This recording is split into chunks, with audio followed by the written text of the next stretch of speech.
Recognize myself for 5 minutes of questions. I'd like to begin for all the witnesses with a yes or no question.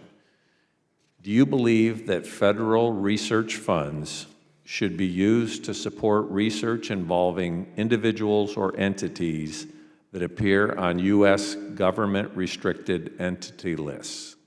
Dr. Kaiser? No, I don't. Hence, we released our draft policy in that regard. Thank you. Mr. Eisen? No, we do not. Dr. Valdez? So NIH does follow all applicable statutory and regulatory requirements governing collaborations, including any restrictions established by Congress and the executive branch. That said, we are discussing this. Okay. Does your agency have a policy that prohibits the use of federal research funds to support research involving individuals or entities that appear on U.S. government-restricted entity lists? Dr. Kaiser? Through our Dear Colleague letter, we communicated to the community our intent to develop such a policy along with the draft policy. It's draft right now because it does need to go through a public comment period because we're going to require a certification by all of the key personnel as well as by institutions once the policy comes into effect that they are not collaborating on the NSF project with a restricted entity, and they're also not receiving funds or have an appointment with such restricted entities. Thank you. Mr. Eisen? So let me clarify things here. So we view this as a risk factor, a high risk factor for the department in terms of making decisions. And so if this is something that is disclosed or something that's discovered, we certainly would not be comfortable with that. But we do not have an AFTA policy, that we're currently reviewing a policy to implement. Dr. Valdez?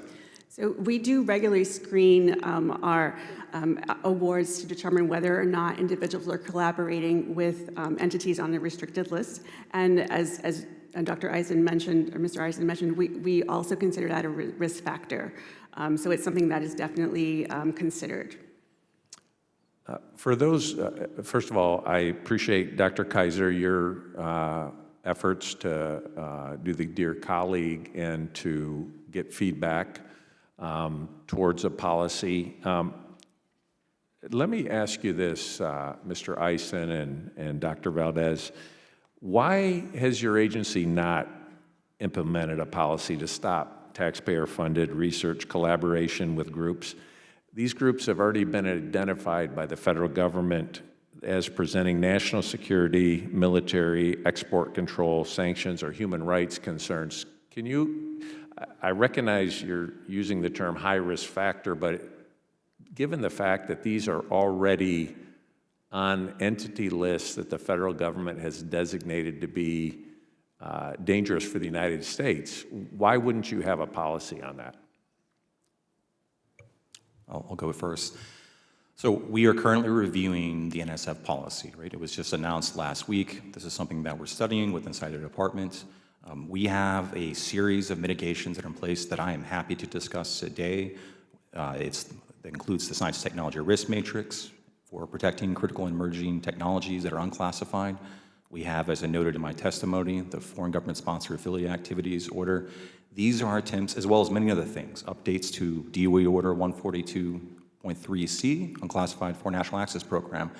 The department has a long-standing layered approach to ensure that we have a managed research environment to mitigate risks posed by these types of collaborations, types of interactions.